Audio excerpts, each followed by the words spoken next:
నమస్కారం city news కి స్వాగతం। రాజ్యసభ సభ్యులుగా ఏపీ నుండి సానా సతీష్, భాష్యం రామకృష్ణ, చింతకాయల విజయ్, లింగమనేని రమేష్లు ప్రమాణ స్వీకారం చేశారు। వీరితో రాజ్యసభ చైర్మన్ సిపి రాధాకృష్ణన్ ప్రమాణం చేయించారు। టీడీపీ నుంచి సానా సతీష్, భాష్యం రామకృష్ణ, చింతకాయల విజయ్, జనసేన నుంచి లింగమనేని రమేష్లు ఇటీవలే ఏకగ్రీవంగా రాజ్యసభ సభ్యులుగా ఎన్నికయ్యారు। రాజ్యసభ యొక్క సభ్యునిగా ఎన్నుకోబడిన వాడినై శాసనము ద్వారా స్థాపితమైన భారత సంవిధానము పట్ల యథార్థమైన శ్రద్ధ నిష్ఠలను కలిగి ఉందని భారతదేశం యొక్క సార్వభౌమతను మరియు అఖండతను సమర్థించునని నేను చేపట్టనున్న కర్తవ్యమును శ్రద్ధ పూర్వకముగా నిర్వహించునని దైవ సాక్షిగా ప్రమాణం చేయించున్నాను।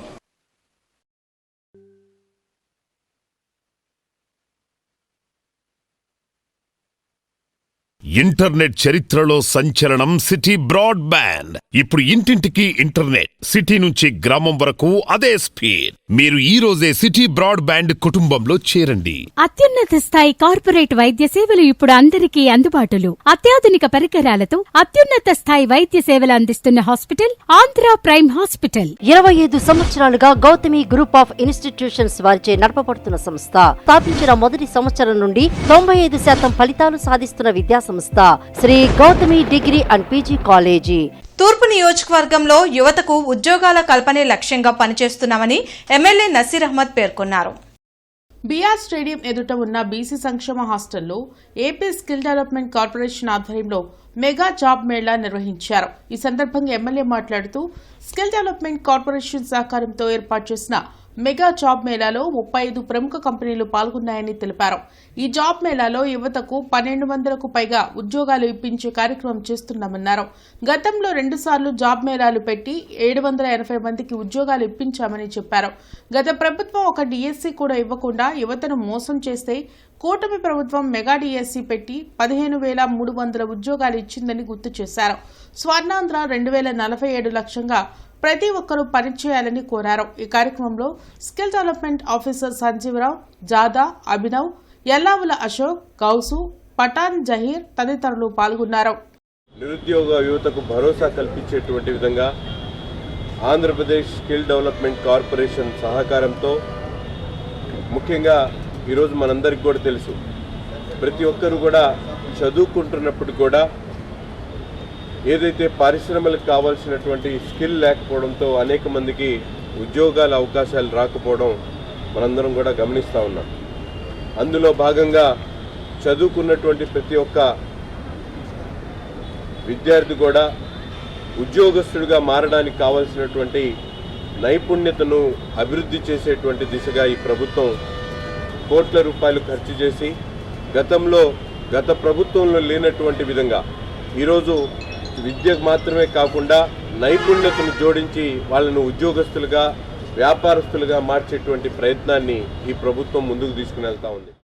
అంతర్జాతీయ మాదక ద్రవ్య వ్యతిరేక దినోత్సవాన్ని పురస్కరించుకుని జిల్లా న్యాయ సేవాధికారి సంస్థ ఆధ్వర్యంలో 1K వాక్ జరిగింది। జిల్లా కోర్టు నుంచి ప్రారంభమైన వాక్ ను డిఎల్ఎస్ఏ సెక్రటరీ సయ్యద్ జియావుద్దీన్ ప్రారంభించారు। డ్రగ్స్ రహిత భారత్ గా మార్చేందుకు ప్రతి ఒక్కరూ సహకరించాలని ఆయన సూచించారు। డ్రగ్స్ కేసుల్లో బాధితులు డాన్ స్కీమ్ ను సద్వినియోగం చేసుకోవాలని కోరారు। ఎవరికైనా డ్రగ్స్ సమాచారం తెలిస్తే 14405 టోల్ ఫ్రీ నెంబర్కు సమాచారం ఇవ్వాలని డిస్ట్రిక్ట్ ప్రొహిబిషన్ ఎక్సైజ్ అధికారి అరుణకుమారి సూచించారు। మాదక ద్రవ్యాల దుర్వినియోగం మరియు అక్రమ రవాణా వీటిపై మనం ప్రజల్లోకి అవగాహన తీసుకెళ్లాలని చెప్పేసి నెల్సా ఒక స్కీమ్, డాన్ స్కీమ్ని ఏర్పాటు చేయడం జరిగింది। ఈ డాన్ స్కీమ్ యొక్క ముఖ్య ఉద్దేశం ఏంటంటే చట్టపరంగా శిక్షించడమే కాకుండా బాధితులకు సంక్షేమం, పునరావాసం కల్పించి వాళ్ళకి సమాజంలో మంచి పౌరులుగా తీర్చిదిద్దడమే ఈ డాన్ స్కీమ్ యొక్క ముఖ్య ఉద్దేశం। మాదక ద్రవ్యాలు అనేవి ఇది ఒక మహమ్మారిలాగా తయారైంది సమాజంలో। దీని గురించి విస్తృతమైన చర్చ జరగాలి, అవేర్నెస్ని జనరేట్ చేయాలి. ముఖ్యంగా స్టూడెంట్ కమ్యూనిటీకి ప్రతి ఒక్కరికి కూడా, ప్రతి ఒక్క ఫ్యామిలీలో కూడా దీని గురించి చర్చ జరగాలి. దీనికి దూరంగా ఉండాలని, సమాజంలో చైతన్యం తీసుకురావాలన్న ఉద్దేశంతో ఈ యొక్క ర్యాలీలు మొన్న 17వ తేదీ నుంచి 26వ తేదీ వరకు ఒక షెడ్యూల్ ప్రకారం ఆర్గనైజ్ చేయడం జరుగుతూ ఉంది. ఈరోజు ఈ కార్యక్రమాన్ని ఆర్గనైజ్ చేసినటువంటి నిర్వాహకులందరికీ కూడా నా యొక్క అభినందనలు తెలియజేస్తూ, వాటి యొక్క దుష్పరిణామాల గురించి ప్రజలందరిలోకి కూడా విస్తృతంగా ప్రచారం చేయాలని, దానికి దూరంగా ఉండాలని, దాని గురించిన సమాచారాన్ని సంబంధిత శాఖల వాళ్ళందరికీ కూడా తెలియజేయాలని. చంద్రబాబు నాయకత్వంలో రాష్ట్రంలో సామాన్యుల ప్రాణాలకు భద్రత లేకుండా పోయిందని సిపిఐ రాష్ట్ర కార్యదర్శి వర్గ సభ్యులు జంగాల అజయ్ కుమార్ మండిపడ్డారు. కొత్తపేట మల్లెలింగం భవన్లో ఏర్పాటు చేసిన మీడియా సమావేశంలో ఆయన మాట్లాడారు. రాష్ట్రంలో శాంతి భద్రతలు పూర్తిగా విఫలమయ్యాయని అన్నారు.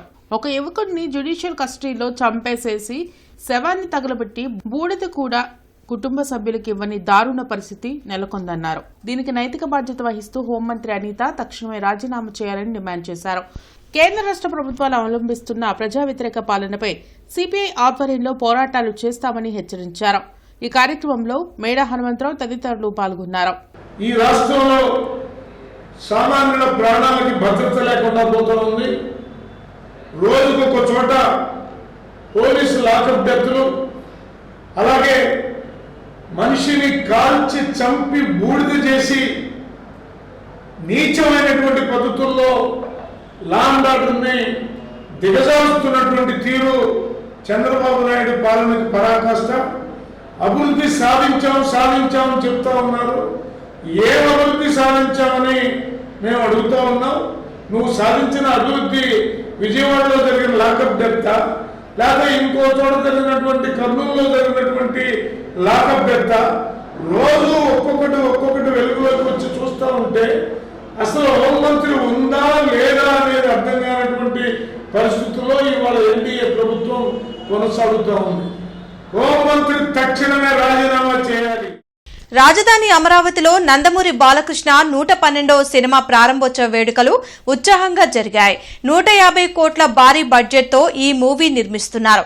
వచ్చే ఏడాది సమ్మర్లో సినిమా రిలీజ్ కానుంది. వెలగపూడిలోని బిట్స్ పిలానీ గ్రౌండ్స్ లో నిర్వహించిన కార్యక్రమంలో బాలయ్య బాబుతో పాటు మంత్రులు నారా లోకేష్, కందుల దుర్గేష్ పాల్గొన్నారు. ప్రత్యేక పూజానంతరం క్లాప్ కొట్టి షూటింగ్ ను మంత్రి లోకేష్ ప్రారంభించారు. కొరటాల శివ, బాలకృష్ణ కాంబినేషన్ లో ఎన్బీకే 112వ మూవీ రానుంది.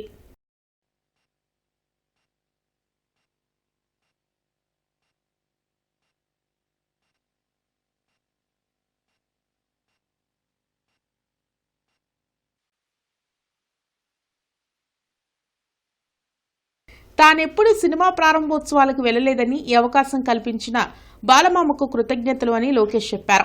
సినీ పరిశ్రమను ప్రోత్సహించేందుకు అన్ని చర్యలను కూటమి ప్రభుత్వం తీసుకుందని, అమరావతిలో పెద్ద సినిమా షూటింగ్ ప్రారంభోత్సవం జరగడం హర్షణీయమని తెలిపారు. ఏపీలో ఏర్పాటు చేసే సినీ స్టూడియోలు, రికార్డింగ్ థియేటర్లను మౌలిక వసతులు కల్పిస్తామని మంత్రి దుర్గేష్ వెల్లడించారు.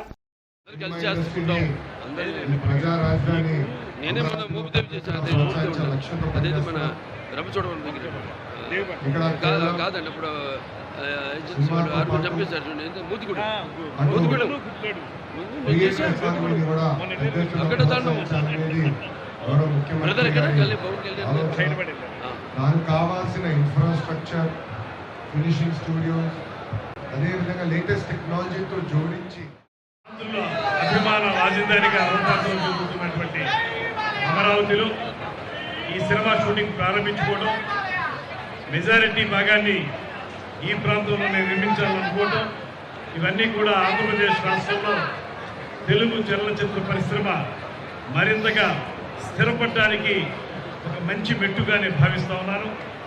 ఇప్పటికే ముఖ్యమంత్రి శ్రీ చంద్రబాబు నాయుడు గారు, ఉప ముఖ్యమంత్రి శ్రీ పవన్ కళ్యాణ్ గారు ఇద్దరు కూడా ఆంధ్రప్రదేశ్ రాష్ట్రంలో తెలుగు చలనచిత్ర పరిశ్రమ స్థిరపడాలని. పర్యాటక రంగం, సినీ పరిశ్రమ రెండూ ఒకదానితో మరొకటి ముడిపడి ఉన్నాయని బాలకృష్ణ పేర్కొన్నారు. ఏపీలో పెద్ద సినిమాకు క్లాప్ కొట్టి 20 ఏళ్లు అయిందని చెప్పారు. సినీ పరిశ్రమ అభివృద్ధికి CM Chandrababu, deputy CM Pawan Kalyan నిరంతరం కృషి చేస్తున్నారని తెలిపారు. అద్భుతమైన లొకేషన్స్ ఉన్నాయి మనకి. అటు విశాఖపట్నం, అటు బీచ్ అయితేనేమి, సముద్రం తీరం మనకు ఉంది. 950 కిలోమీటర్ల తీరం ఉంది. అంటే ఒక విశాఖపట్నం చెప్పట్లా, ఒక ఈ ప్రాంతం చెప్పట్లా. నేను మొత్తం ఆంధ్ర రాష్ట్రంలో చాలా అద్భుతమైన లొకేషన్స్ ఉన్నాయి అన్ని ప్రాంతాల్లో. అలాగే అక్కడ వాళ్ళందరూ కూడా ఇక్కడ నిర్మాతలకు ఎటువంటి అసౌకర్యం కలగకుండా వాళ్ళందరికీ సింగిల్ విండో సిస్టమ్ పెట్టి వాళ్ళని షూటింగ్ చేయాలనుకుంటే వెంటనే వాళ్ళకి పర్మిషన్స్ అయితేనేమి, పోలీస్ ప్రొటెక్షన్తో పాటు మొత్తం అన్ని సౌకర్యాలు వాళ్ళు ఉండడానికి అయితేనేమి అన్నీ కూడా నెమ్మదిగా ఒక్కొక్కటి జరిగేది కాదు, ఎవరిని బలవంతం పెట్టేది కాదు. వచ్చేయండి అని ఒకటి పట్టుకుని బలవంతం చేసేది కాదు. ఇది ఎవరి ఇష్టం వాళ్ళది. అటువంటిది ఇక్కడ మనం వాళ్ళకి తగిన రాయితీలు ఇచ్చి ఇవ్వాల్సిన అవసరం కూడా ఉంది వాళ్ళ పరిశ్రమకి. అలాగే వాళ్ళని ప్రోత్సహించి ఇక్కడ కూడా ఈ యొక్క చలనచిత్ర పరిశ్రమను అభివృద్ధి చేయాలి. వాళ్ళు చూస్తాం మనం. రాష్ట్రంలో మహిళలపై అత్యాచారాలు పెరిగిపోయాయని మహిళా సమైక్య రాష్ట్ర ప్రధాన కార్యదర్శి దుర్గా భవానీ మండిపడ్డారు. కొత్తపేట మల్లేలింగంలోని సిపిఐ కార్యాలయంలో ఆంధ్రప్రదేశ్ మహిళా సమాఖ్య గుంటూరు నగర 13వ మహాసభ జరిగింది. ఈ సందర్భంగా రాష్ట్ర ప్రధాన కార్యదర్శి దుర్గా భవానీ మాట్లాడుతూ డీలిమిటేషన్ను అడ్డుపెట్టుకుని మహిళా రిజర్వేషన్ బిల్లును ఆమోదం చేయకుండా మహిళలను మోసం చేసిందని మండిపడ్డారు. గతంలోనే మహిళా రిజర్వేషన్ బిల్లు ఆమోదం పొందితే దానిని కేంద్ర ప్రభుత్వం అమలు చేయడం లేదని మండిపడ్డారు. మహిళలపై జరుగుతున్న అరాచకాలను, అత్యాచారాలను కూటమి ప్రభుత్వం అడ్డుకొని రక్షణ కల్పించాలని డిమాండ్ చేశారు. ఈ కార్యక్రమంలో గంటా కుమారి, తిరుపతమ్మ, నాగమణి, కోటా మాల్యాద్రి, ఆకిటి అరుణ్ కుమార్ తదితరులు పాల్గొన్నారు. సమాజంలో సగభాగం మహిళలు ఉన్నారు, అన్ని రంగాల్లో రాణిస్తున్నారు. కానీ నేటికి ద్విజాతి పౌరులుగానే చూడబడుతున్నారు. భారత రాజ్యాంగం స్త్రీ పురుషులిద్దరికీ సమాన అవకాశాలు కల్పించినా కూడా నేటికి మహిళలు అన్ని రంగాల్లో సమానత్వం సాధించడంలో ఇంకా వెనకబడి ఉన్న విషయం స్పష్టంగా కనిపిస్తుంది. దానికి కారణం నిర్ణయాధికారంలో మహిళలను భాగస్వాములు చేయకపోవడమే. ఇవాళ కేంద్ర రాష్ట్ర ప్రభుత్వాలు రెండూ కూడా మహిళా రిజర్వేషన్ తీసుకురావడంలో మేరమేషాలు లెక్కబెట్టడంతో పాటు ఒకవైపున డీలిమిటేషన్ జరగన్న పేరుతో మహిళలను మోసం చేసే విషయం స్పష్టంగా కనిపిస్తూ ఉంది. 2023లోనే నారీ శక్తి వందన అధినియమం పేరుతో మహిళా రిజర్వేషన్ పాస్ అయితే దానికి డీలిమిటేషన్ జరగన్న అడ్డం పెట్టి దాని దొడ్డిగా ఈ లాస్ట్ మంత్లో కేంద్ర ప్రభుత్వం ఈ బిల్లుని తీసుకురావడానికి అంటే రాజ్యాంగ సవరణ పేరుతో డీలిమిటేషన్ తీసుకురావడం ప్రయత్నం చేస్తారని ప్రతిపక్షాలు అడ్డుకోవడం జరిగింది. ఇంటర్నెట్ చరిత్రలో సంచలనం సిటీ బ్రాడ్బ్యాండ్. ఇప్పుడు ఇంటింటికి ఇంటర్నెట్, సిటీ నుంచి గ్రామం వరకు అదే స్పీడ్. మీరు ఈ రోజే సిటీ బ్రాడ్బ్యాండ్ కుటుంబంలో చేరండి. అత్యున్నత స్థాయి కార్పొరేట్ వైద్య సేవలు ఇప్పుడు అందరికీ అందుబాటులో. అత్యాధునిక పరికరాలతో అత్యున్నత స్థాయి వైద్య సేవలు అందిస్తున్న హాస్పిటల్ ఆంధ్ర ప్రైమ్ హాస్పిటల్. 25 సంవత్సరాలుగా గౌతమి గ్రూప్ ఆఫ్ ఇన్స్టిట్యూషన్స్ వారిచే నడపబడుతున్న సంస్థ. స్థాపించిన మొదటి సంవత్సరం నుండి 95% ఫలితాలు సాధిస్తున్న విద్యా సంస్థ Sri Gautami degree and PG college. Janasena నాయకులు మిరియాల గోపి జన్మదిన వేడుకలు గుంటూరులో ఘనంగా జరిగాయి. అమరావతి రోడ్లో నిర్వహించిన కార్యక్రమంలో మాజీ ఎమ్మెల్యే కిలారి రోసయ్య, పార్టీ నేతలు చందు సాంబశివరావు తదితరులు పాల్గొన్నారు. సేవా సదన్ ద్వారా సమాజంలో సేవా కార్యక్రమాలను విస్తృతం చేస్తూ గోపి ముందుకు సాగాలని ప్రముఖులు ఆకాంక్షించారు. శ్రీ మిరియాల గోపి కుమార్ గారి జన్మదిన వేడుకలు చాలా పండుగ వాతావరణంలో ఈ అన్నదాన సమాజంలో జరగటం చాలా చాలా సంతోషకరం. ఇది పార్టీలకు అతీతంగా ఒక పార్టీ అని కాదు, అందరూ వచ్చారు. అలాగే ఒక సంస్థ కాదు, అన్ని సంస్థలు వచ్చారు. గాయకులు వచ్చారు, మిగతా కళాకారులు వచ్చారు. ఇదంతా దేనికి నిదర్శనం అంటే గోపి కుమార్ గారు గత 20-30 సంవత్సరాలుగా కళాకి సేవ చేసినటువంటి మన చుట్టుపక్కల ఉన్నటువంటి పేద ప్రజలు, నీడీ ప్రజలకు కూడా అనేక రకాలైనటువంటి సేవా కార్యక్రమాలు చేస్తూ ఇవాళ కూడా ఆయనకి బర్త్డే అని మనందరూ ఇక్కడికి వస్తే ఆయన మాత్రం నేను పేదవాళ్ళకి నేను దుప్పట్లు పంచాలని చెప్పేసి దాన్ని ప్రధానంగా తీసుకుని దుప్పట్లు కూడా పంచుతున్నారు. మనం ఈ పుట్టినరోజు వేడుకలు అనేవి ప్రతి సంవత్సరం జరుపుకుంటాం. అది మామూలుగా ప్రతి సంవత్సరం వస్తుంటాయి, అది జరుగుతూ ఉంటాయి. కానీ పేదలకి కొంతవరకైనా మనం సహాయపడాలి ఏదో ఒక విధంగా అనే ఉద్దేశంతో మరి ఈరోజు నేను దుప్పట్ల పంపిణీ కార్యక్రమం కానీ కొంతవరకు అన్నదాన కార్యక్రమం కానీ చేయడం జరిగింది. దాదాపు పేదలకి చేయడంలో నా శక్తివంతం లేకుండా నేను ముందు కూడా చేస్తానని చెప్పి ఈ సందర్భంగా తెలియజేసుకోవచ్చు.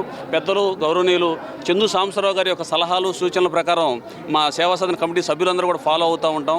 అలానే మరి ఈనాటి ముఖ్య అతిథి అయినటువంటి కిలారి వెంకటరోసయ్య గారు కూడా నాకు ఎంతో సపోర్ట్గా ఉంటుంటారు ప్రతి విషయంలో కూడా. వారికి కూడా నా హృదయపూర్వక ధన్యవాదాలు. మరి నా కార్యక్రమానికి విచ్చేసిన జాస్తి వీరాంజనేయులు గారు కానీ, మన చిలకలపూడి పాపారావు గారు కానీ, ఉగ్రాల సీతారామయ్య గారు వీళ్ళందరూ కూడా నాకు ఎంతో సపోర్ట్గా ఉండి వాళ్ళు నన్ను నడిపిస్తూ ఉంటారు. ఈ వార్తలు ఇంతటితో సమాప్తం. నమస్కారం.